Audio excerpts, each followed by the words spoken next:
और बड़ी खबर है, पिता की गिरफ्तारी के बाद असेंबली में मादुरो के बेटे ने बड़ी अपील कर दी है। उन्होंने कहा कि आपने हम सभी को मजबूत बनाया है, हमारी मातृभूमि अच्छे हाथों में है, जल्दी ही हम वेनेजुएला में आपसे गले मिलेंगे। तो ये बड़ा बयान असेंबली में उनके बेटे ने दिया, कहा कि आपने हम सभी को मजबूत बनाया है। तो डेल्सी रोड्रिगेज ने दरअसल राष्ट्रपति पद की शपथ ली और उसके बाद ये बयान सामने आया। बता दें कि 34 साल के मादुरो गुएरा 2021 से नेशनल असेंबली में सेवा दे रहे हैं।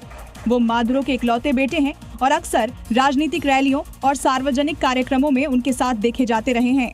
और इस वक्त की बड़ी खबर है, वेनेजुएला की राजधानी काराकस में राष्ट्रपति भवन मिराफ्लोरेस के आसपास अचानक भारी गोलीबारी की खबर है। यहाँ इस खबर के बाद हड़कंप मच गया। सशस्त्र लोग सड़कों पर खुलेआम घूमते नजर आए हैं। इलाके में हालात तनावपूर्ण बने हुए हैं और सुरक्षा एजेंसियां लगातार हालात पर नजर रखे हुए हैं। ये तस्वीरें आप देखिए, ये तस्वीरें राष्ट्रपति भवन के पास से सामने आई हैं। देख सकते हैं आप किस तरह से हथियारों से लैस लोग जो हैं वो राष्ट्रपति भवन के आसपास एक तरह से कब्जा करने की कोशिश कर रहे हैं। इससे पूरी तरह से हड़कंप मचा हुआ है। फायरिंग की आवाजें भी यहाँ सामने आई है। तस्वीरें आप देख रहे हैं वेनेजुएला की राजधानी से इस वक्त की बड़ी खबर, जहां पर राष्ट्रपति भवन के परिसर में ये फायरिंग की गई है और यहां पर कुछ लोग शस्त्रों के साथ देखे गए हैं। बताया जा रहा है कि फायरिंग करते भी कुछ लोग कैमरा में कैद हुए हैं। तो ये तस्वीरें लगातार यूएस के हमले के बाद से ही वेनेजुएला में हालात खराब दिख रहे थे, लेकिन इसी बीच धमाके और फायरिंग की आवाज भी यहां पर सुनी गई है। यहाँ पर कुछ लोग राष्ट्रपति भवन के पास फायरिंग करते नजर आए। कई राउंड फायरिंग की आवाज जो है इस वक्त गूंज रही है।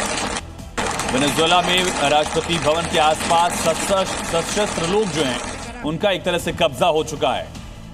हालांकि एंटी एयरक्राफ्ट फायर का भी जिक्र किया जा रहा है। ड्रोन्स को भी यहाँ पर स्पॉट किया गया है। आखिर क्या कोई ये आर्मी के ड्रोन थे, किसकी तरफ से ये पूरा मामला सामने आया, सबसे अहम सवाल ये है। पर एक्सक्लूसिव तस्वीरें आप देख रहे हैं। वेनेजुएला में राष्ट्रपति भवन के आसपास गोलियों की आवाज इस वक्त गूंज रही है।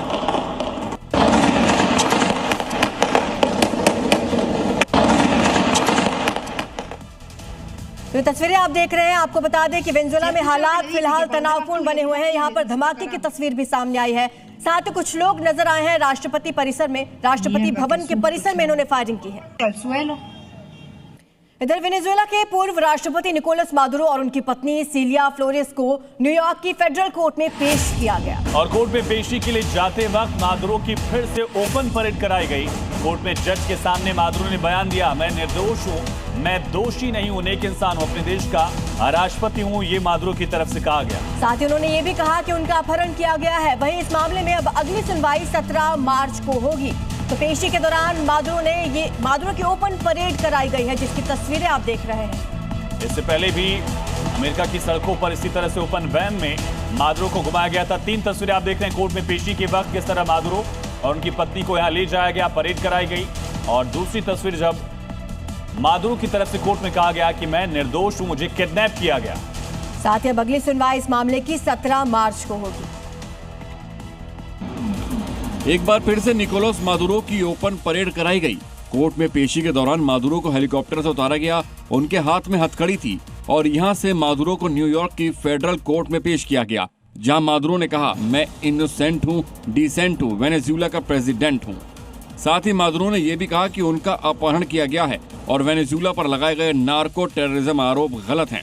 इस पेशी के दौरान मादुरो की पत्नी को भी पेश किया गया। बता दें कि अब अगली सुनवाई 17 मार्च को होगी।